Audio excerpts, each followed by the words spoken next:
네, 우리는 다 위로가 필요합니다. 믿으십니까? 네, 우리는 다 위로가 필요합니다. 왜냐하면 살아가는 것이 그만큼 쉽지 않기 때문입니다. 저는 여러분들이 위로자가 되시기를 바랍니다. 여러분은 평소에 어떤 위로를 받고 계십니까? 또 어떤 사람들이 여러분을 위로하고 있습니까? 반대로 여러분은 다른 사람들에게 어떤 사람입니까? 위로자가 되십니까? 아니면 지적하고 책망하는 사람이십니까? 어떤 사람들은 다른 사람을 보았을 때 흠이 보이거나 잘못된 점이 보이는 사람들이 있습니다. 그러면 보자마자 이렇게 말합니다. 오늘 머리가 왜 이래? 오늘 화장이 좀 이상해. 옷을 이상하게 입었어. 물론 친근하니까 또 걱정하는 마음으로 그렇게 얘기할 수 있습니다. 오늘 보니까 얼굴이 푸석푸석하네.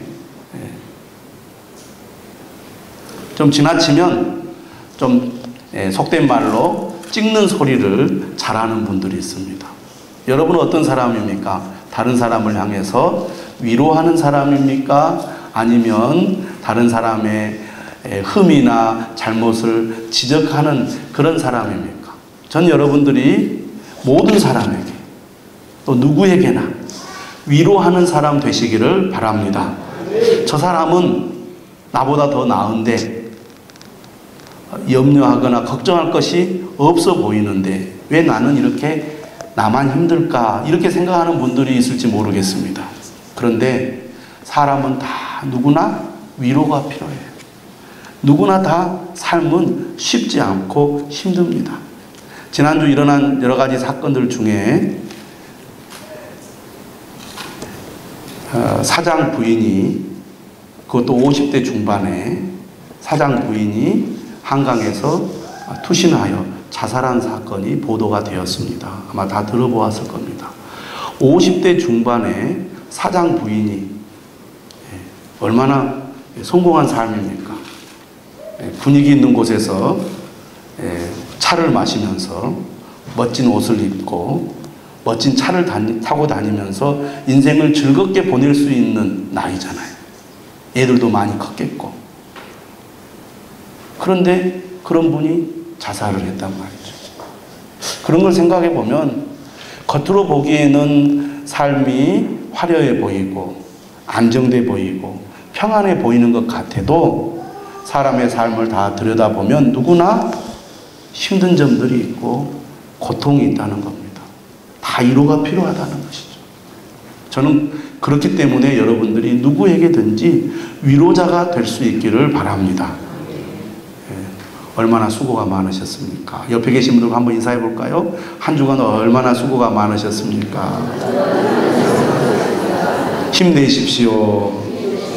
하나님이 함께 하실 것입니다.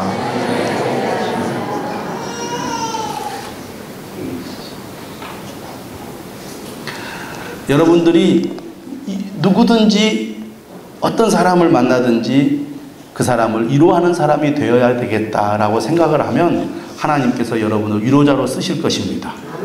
가정에서도 서로 좀 위로하십시오. 부부 간에, 부모 자녀 간에 위로하는 자가 되어야 합니다. 물론 저도 잘 못하고 있지만 오늘 말씀을 제가 이렇게 묵상하면서 위로자가 되어야 되겠구나. 목회를 하다 보면 물론 성도들을 위하는 마음, 성도들이 좀 잘했으면 하는 마음, 하나님의 복을 받았으면 하는 그런 마음에서 나오는 것입니다만은 바로 잡아주고 싶고 좀 제대로 할 수 있도록 도와주고 싶은 마음에서 책망을 하거나 지적을 하는 경우가 많습니다. 그러다 보면 그렇게 잘 순종하고 따라오는 성도들을 보면은 참 마음이 흡족하고 기분이 좋아져요. 그래서 더 칭찬을 하고 격려를 합니다. 그런데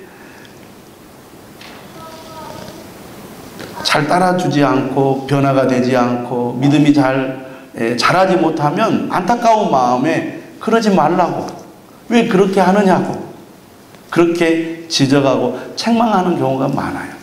그러다 보면 위로자가 되어야 되는데 위로자가 되지 못하고 오히려 책망하고 지적하는 그런 역할을 함으로써 오히려 교인들의 마음을 아프게 하는 경우들이 많았다는 것을 제가 많이 느낍니다. 위로자가 되어야 되겠구나, 격려자가 되어야 되겠구나, 그런 생각들을 해봅니다. 제가 이곳에 성전을 건축하고 나서 힘이 많이 들었습니다. 왜냐하면 목사님, 여러분들이, 다른 목사님들도 그러고 주위 사람들도 그러고, 목사님 왜 이렇게 먼 데다가 땅을 사서 예배당을 지었습니까? 들어오는 진입로가 불편하고 찾기가 어렵습니다. 여기 와보니까 사람들이 잘 안 오겠는데요. 그런 얘기를 합니다. 그런 얘기를 들으면 힘이 좀 빠져요. 또 새로 이렇게 예배당에 찾아오는 분들 종종 이렇게 있지 않습니까? 예배를 이렇게 드릴 때 제가 교인들이 다 보이잖아요. 그러면 말씀을 전할 때 저 뒤에 앉아서 인상을 찌푸리고 예배를 드리는 분이 있습니다. 그러면 걱정이 돼요. 아, 말씀이 은혜가 안 되는가 보다. 아니나 다를까 그 다음 주에는 어김없이 오지 않습니다. 그러면 낙심을 해요. 내가 역시 말씀을 잘 못 전하는구나, 말씀에 은혜가 없구나. 서울에서 다 수준 높은 사람들이 이사 올 텐데 이렇게 말씀의 수준이 떨어져서 교회가 부흥이 안 되는구나 생각이 되면 더 낙심이 돼요. 진짜로. 또 목사님들이 방문해서 격려해 준다고 와서 하는 말이 거리가 멀다, 좀 떨어져서 사람들이 오기가 좀 어렵겠구나, 시간이 많이 걸리겠네, 그런 얘기를 하면 힘이 빠진단 말이에요. 세상적인 표현으로 경쟁력이 있어야 교회가 부흥하지 않겠습니까? 교회의 가장 큰 경쟁력은 역시 목회자고 목회자의 설교인데, 나는 참 너무나 부족한 사람이다, 그런 생각들을 많이 하고 있습니다. 아니나 다를까 그런 반응을 볼 때마다 더 힘이 쭉 빠지죠. 근데 하나님께서 근래 저를 위로해 주시더라고요. 교인들이 이렇게 많이 오지 않지만 한 분 한 분 이렇게 하나님이 보내주시는데 그런 얘기를 저에게 해요. 목사님, 교회 이치가 참 좋습니다. 어떻게 이렇게 기가 막힌 곳에 예배당을 지을 수 있으셨습니까? 이렇게 얘기를 하는데 그렇게 위로가 될 수가 없어요. 또 어떤 분이 저에게 그래요. 목사님, 말씀이 참 좋습니다. 목사님 말씀을 듣고 위로를 받았습니다. 힘이 나더라고요. 그래가지고 막 더 열심히 예배를 준비하고 말씀을 준비해서 힘있게 설교를 하게 되었습니다. 위로가 이렇게 사람에게 중요하고 필요하구나. 할렐루야. 여러분들의 위로가 저에게 힘이 되고 용기가 됩니다. 여러분들도 마찬가지입니다. 우리는 모두가 다 위로가 필요합니다. 그만큼 우리의 삶이 힘들기 때문이죠. 누가 좋은 위로자가 될 수 있을까요? 어떤 사람이 좋은 위로자입니까? 오늘 성경을 보니까 위로의 하나님을 경험한 사람이 좋은 위로자가 되더라는 것입니다. 여러분이 정말 삶 속에서 좋은 위로자가 되기를 원하신다면 위로의 하나님을 경험하시기를 바랍니다. 오늘 3절에 보니까 찬송하리로다. 그는 우리 주 예수 그리스도의 하나님이시요 자비의 아버지시요 모든 위로의 하나님이시며 라고 되어 있습니다. 우리 하나님은 어떤 하나님이냐? 위로의 하나님이십니다. 위로의 하나님. 어떤 사람이 위로의 하나님을 경험하느냐? 오늘 성경에 보니까 고난을 경험한 사람이 위로의 하나님을 경험하게 되더라는 것입니다. 오늘 성경에 보면 환난, 고난이라는 단어가 8번이 나옵니다. 그리고 위로라는 단어가 10번이 나와요. 그러니까 환난과 고난, 위로가 반복해서 사용되고 있습니다. 언제 우리가 위로를 경험하느냐? 고난을 겪을 때 더 큰 위로를 경험하게 됩니다. 왜? 위로의 하나님이 고난 가운데 있는 우리를 위로해 주시고 도와주시기 때문입니다. 할렐루야. 저는 여러분들이 지금의 삶이 힘들고 어렵다고 낙심하지 않기를 바랍니다. 여러분이 힘들고 어려울수록 위로의 하나님을 더 깊이 경험하게 될 것이기 때문입니다. 오늘 우리가 읽은 이 고린도 후서는 사도 바울이 고린도 교회에 쓴 편지입니다. 고린도 교회가 어떤 교회입니까? 고린도 교회는 사도 바울이 2차 전도 여행 때에 직접 개척한 교회입니다. 고린도라는 지역은 오늘의 그리스라는 나라에 있는데 로마 제국의 주요 도시 중 하나였습니다. 고린도라는 도시는 로마 제국의 주요 무역로였는데 이유는 이 고린도에 항구가 있었기 때문입니다. 이 고린도 항구를 통해서 많은 부와 명성을 얻은 도시가 고린도라는 도시예요. 주후 1세기 그리스에서 가장 영향력 있는 상업 중심지였습니다. 얼마나 유명한 도시였는지 이스트미아라는 경기가 2년마다 열렸어요. 올림픽에 버금가는 그런 큰 경기였습니다. 또 아프로디테 신전이 있었습니다. 상업의 중심지다 보니까 로마 각국에서 흘러들어온 사람들로 북적거렸고 인종적으로나 종교적으로 다양한 그런 도시였습니다. 그러다 보니까 도덕적으로 매우 타락한 도시가 되었어요. 고린도전서는 이 도시가 타락되다 보니까 고린도 교회 역시 이 타락의 영향을 받았어요. 그래서 쓴 편지가 고린도전서입니다. 플라톤은 이 고린도라는 이 도시를 보면서 이런 얘기를 했어요. 창녀를 지칭할 때 고린도 여자라는 용어를 사용했습니다. 그만큼 도덕적으로 매우 타락한 도시였고 그 영향을 받아서 고린도 교회 내부에도 문제가 많았어요. 그러다 보니까 사도 바울이 고린도 교회에 편지를 쓰게 됐어요. 그게 고린도 전서였습니다.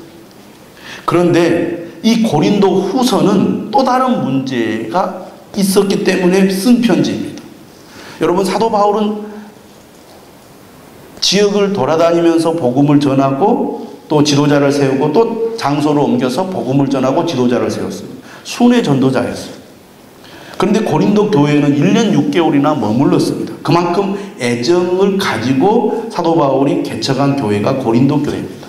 그런데 이 고린도 교회에 거짓 교사들이 슬그머니 들어와서 바울을 깎아내렸어요. 바울의 사도성을 의심했습니다. 더 심각한 것은 바울이 전한 복음까지도 의심하게 만들었습니다. 이 사실을 알게 된 바울이 복음을 지키기 위해서 바울 자신을 변호할 필요가 생겼어요. 바울을 의심하니까 바울이 전한 복음도 의심하잖아요. 그러니까 사도 바울은 이 복음을 지키기 위해서 내가 하나님이 세운 사도라는 것을 강조합니다. 그리고 내가 어떻게 하나님의 부름을 받아서 복음을 전했는지 또 내가 어떤 사람인지를 주장하고 있는 책이 바로 고린도 후서예요. 그래서 고린도 후서에는 교회를 걱정하는 바울의 심정이 잘 드러나 있고 바울의 감정이 잘 표현이 되어 있습니다. 오늘 1절에 보면 이렇게 시작하죠. 하나님의 뜻으로 말미암아 그리스도 예수의 사도가 된 바울과 형제 디모데는, 본인이 사도가 된 것은 자신의 의지로 사도가 된 것이 아니라 철저히 하나님의 뜻을 따라서 사도가 되었다. 나는 하나님이 나를 사도로 부르셨고 사도로 임명하셔서 내가 이렇게 사도가 되었다라고 바울은 강조하고 있습니다.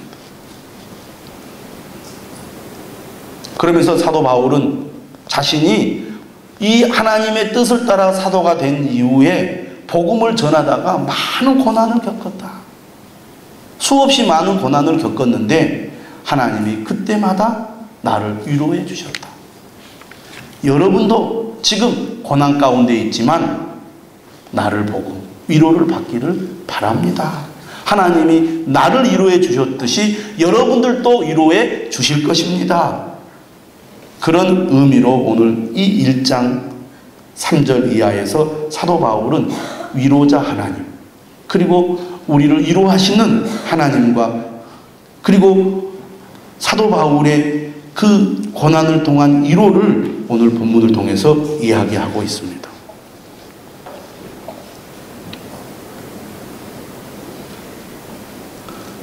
사도 바울은 위로의 하나님, 자비의 하나님, 모든 환난 중에서 우리를 위로하시는 하나님을 찬송하고 있습니다. 하나님은 위로의 하나님이십니다. 여러분, 우리 하나님이 위로의 하나님이심을 믿으시기를 바랍니다. 우리가 살아가면서 참 힘이 많이 들잖아요. 그런데 진짜 위로는 사람의 위로가 아닌 것 같아요. 하나님의 위로. 하나님의 위로가 진짜 위로예요. 왜 하나님의 위로가 진짜 위로냐? 하나님은요, 단순히 말로만 얼마나 수고가 많으냐, 얼마나 너의 삶이 힘드냐, 내가 다 안다, 힘내라, 잘 될 것이다, 이렇게 말로 격려하는 것으로 끝나는 분이 아니에요. 왜 하나님의 위로는 위대하냐? 하나님의 위로는 실제적이기 때문입니다. 실제적이라는 말은 하나님은 단순히 말로만 우리를 위로하시는 것이 아니라 우리의 삶의 문제와 고난에서 건져주셔서 삶의 위기로부터, 고난으로부터 벗어나게 해주시기 때문에 하나님의 위로는 실제적이라는 것입니다. 그래서 10절에 이렇게 말해요. 그가 이같이 큰 사망에서 우리를 건지셨고 또 건지실 것이며 이후에도 건지시기를 그에게 바라노라. 바울이 죽을 것 같은 고난을 겪었지만 하나님께서 그때마다 도와주셨기 때문에 바울은 고난을 벗어날 수 있었고, 그것을 통해서 하나님의 큰 위로를 그가 경험했습니다. 그래서 자신 있게 고린도 교회 여러분들도 지금 고난 가운데 있지만 하나님이 반드시 여러분을 도와주실 것입니다.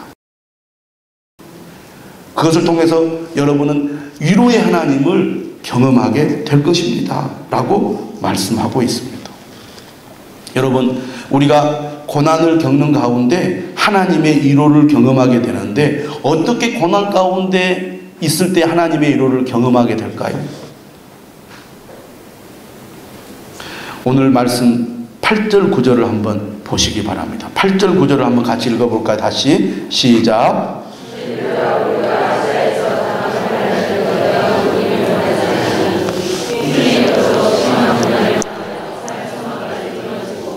우리는 우리 자신이 사형 선고를 받은 줄 알았으니 이는 우리로 자기를 의지하지 말고 오직 죽은 자를 다시 살리시는 하나님만 의지하게 하심이라. 이런 표현이 나요. 우리로 자기를 의지하지 말고 오직 죽은 자를 다시 살리시는 하나님만 의지하게 하심이라. 언제 하나님의 위로가 우리에게 임하느냐? 하나님만 의지할 때 하나님의 위로가 임하는 거예요. 여러분, 우리가 신앙생활 하면서도 정말 하나님이 나를 위로해 주셨어요. 이걸 경험하지 못하는 이유는 하나님만 의지하지 않기 때문입니다. 여러분, 사람은 자기를 의지하라는 경향이 강합니다. 이게 인간의 본성이에요. 사람은 조금만 여유가 있고 조금만 힘이 있으면 하나님을 잘 의지하지 않습니다. 내 힘을 의지하죠. 여러분, 문제가 생겼을 때 어떻게 합니까? 되게 돈이 있는가를 살펴봅니다.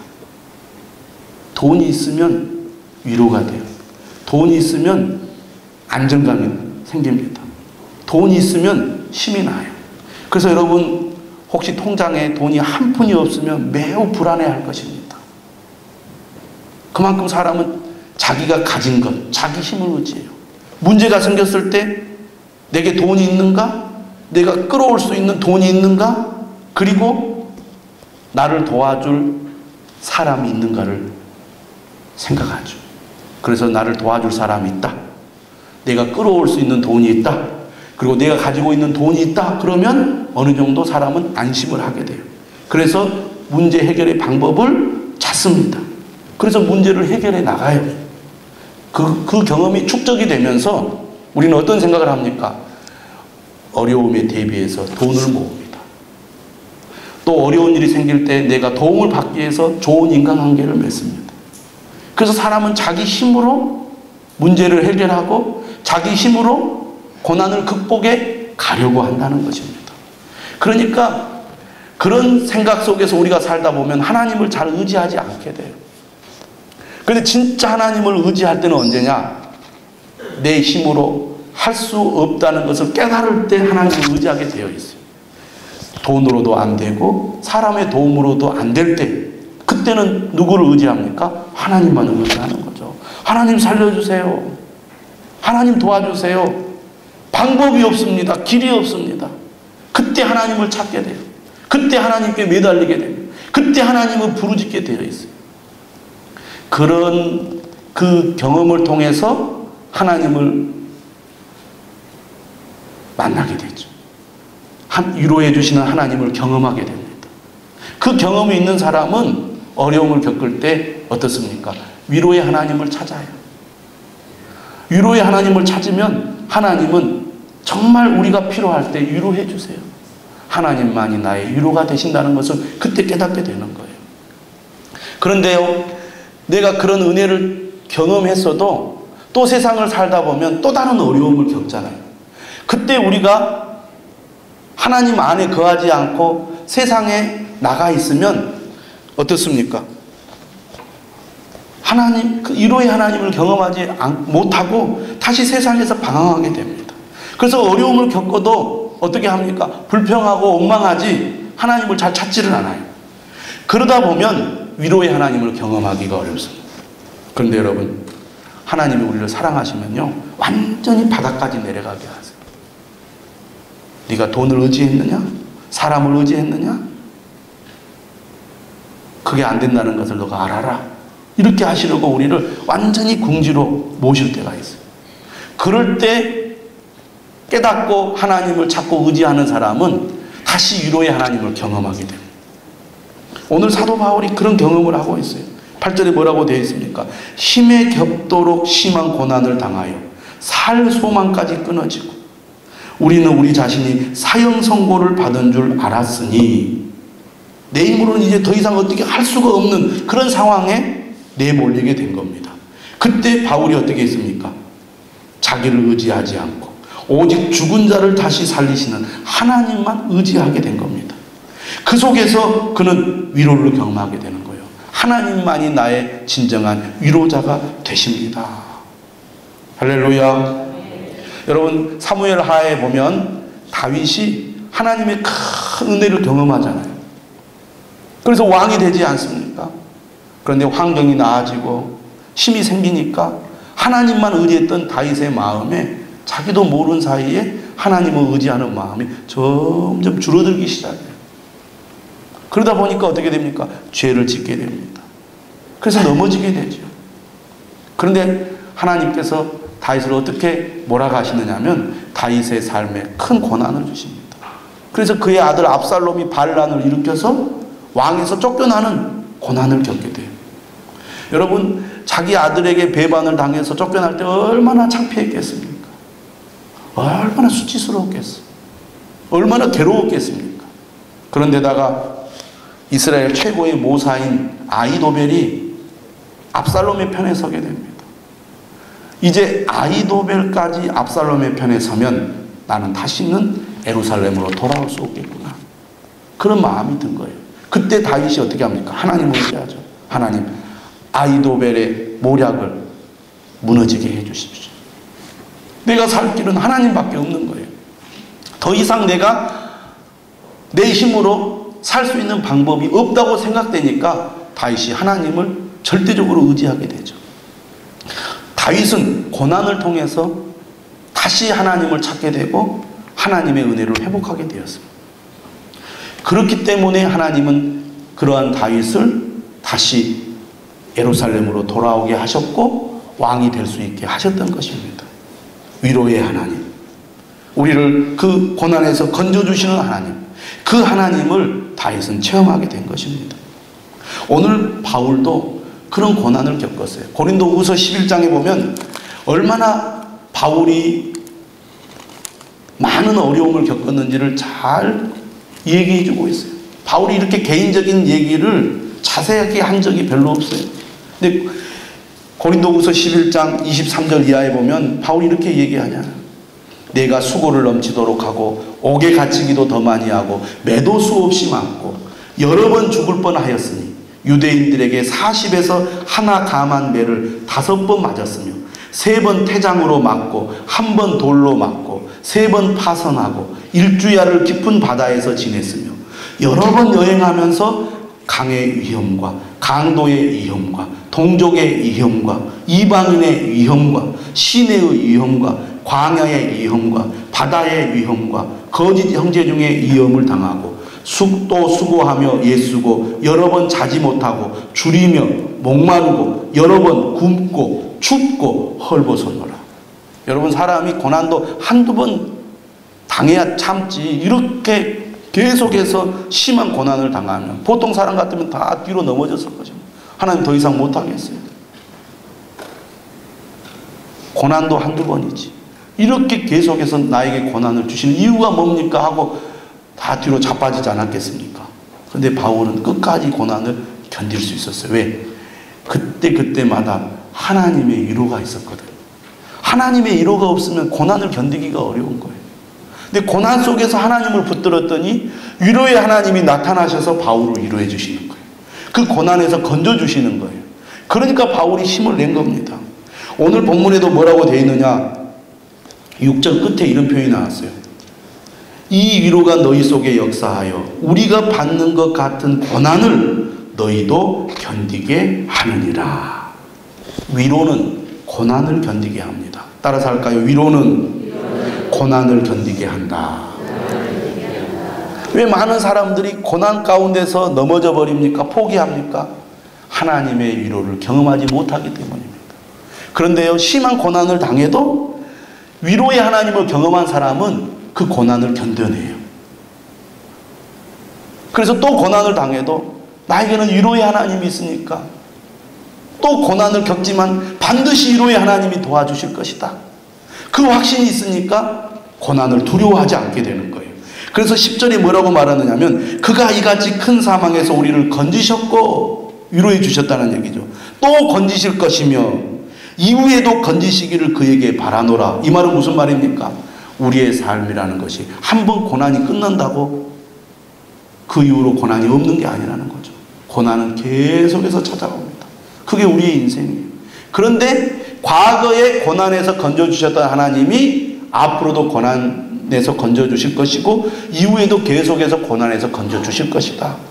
위로의 하나님을 경험한 바울이 앞으로 고난을 겪겠지만 나는 고난을 두려워하지 않는다. 왜? 위로의 하나님이 계시니까. 또 고난에서 건져주실 것입니까? 나는 고난을 두려워하지 않을 것이다.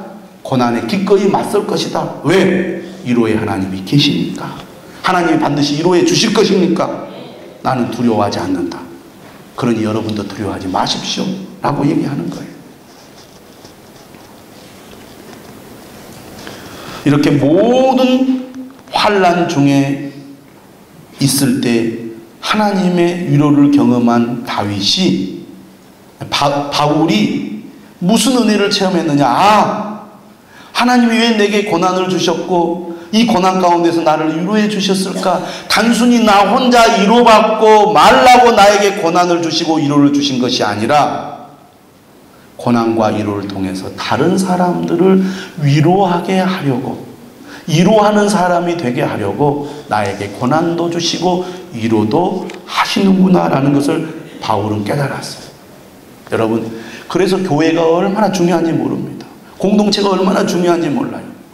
여러분, 우리가 간증을 들으면요, 간증을 듣는 우리가 위로를 받아요. 보통 우리가 간증을 들을 때 어떤 간증을 듣습니까? 아까 여러분 장로님 그 간증도 보셨잖아요. 내가 죽을 것 같은 고통을 겪었는데 하나님이 나를 건져주셨어요. 하나님이 나를 살려주셨습니다. 우리가 경험한 것은 아니지만 그 고난을 이겨내고 하나님의 위로를 경험한 사람의 간증을 들으면 그 들을 때 눈물이 나요.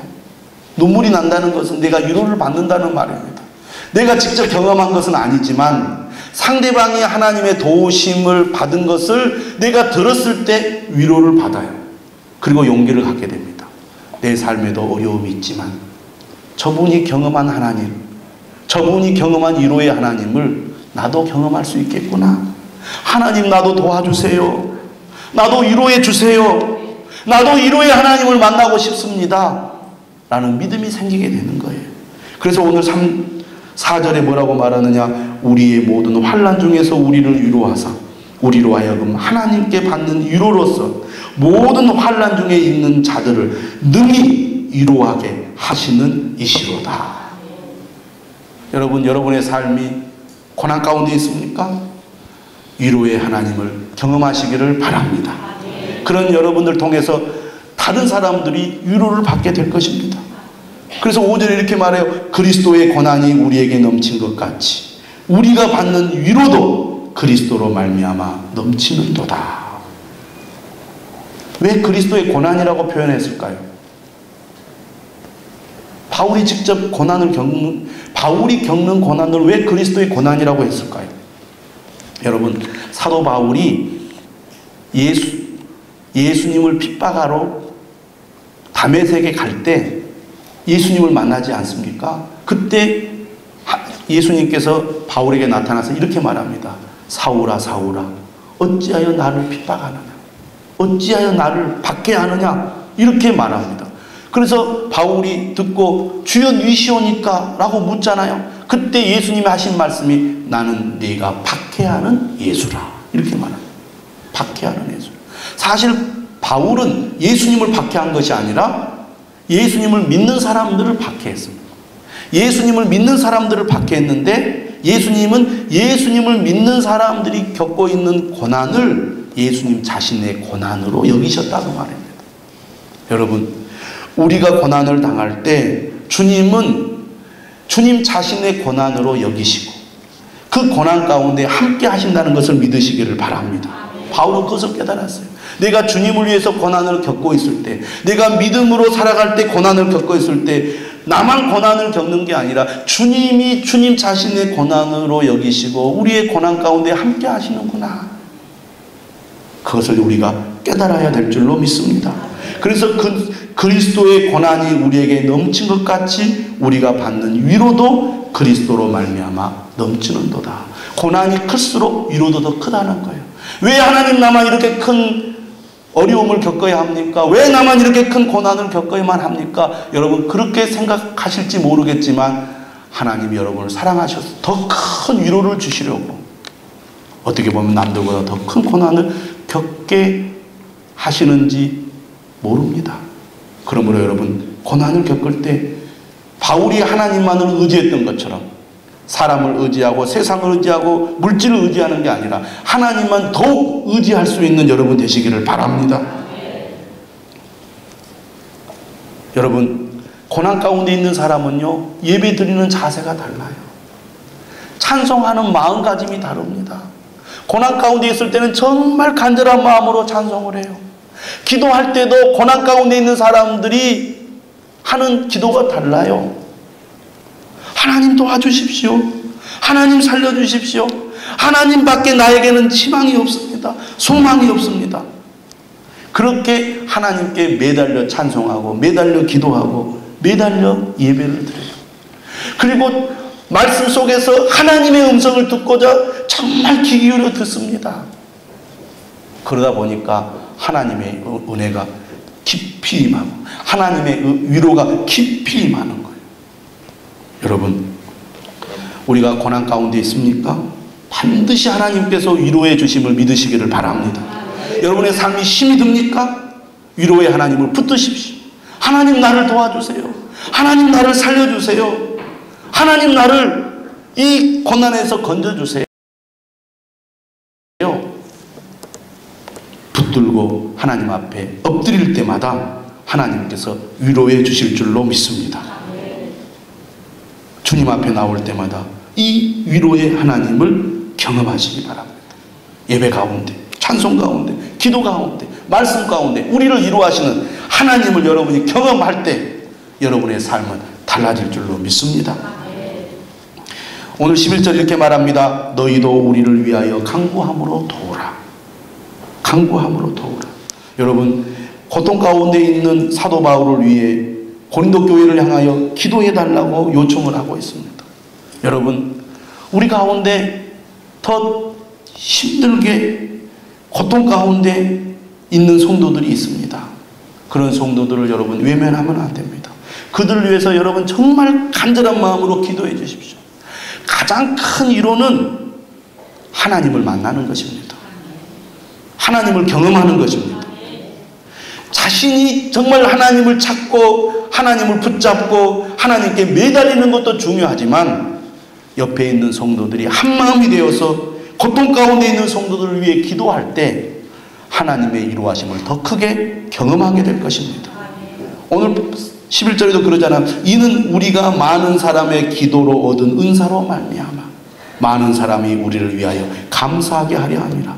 많은 사람들이 사도 바울을 위해서 기도하니까 하나님이 사도 바울의 그 고난을 벗어날 수 있도록 도와주신 그런 경험을 하게 되잖아요.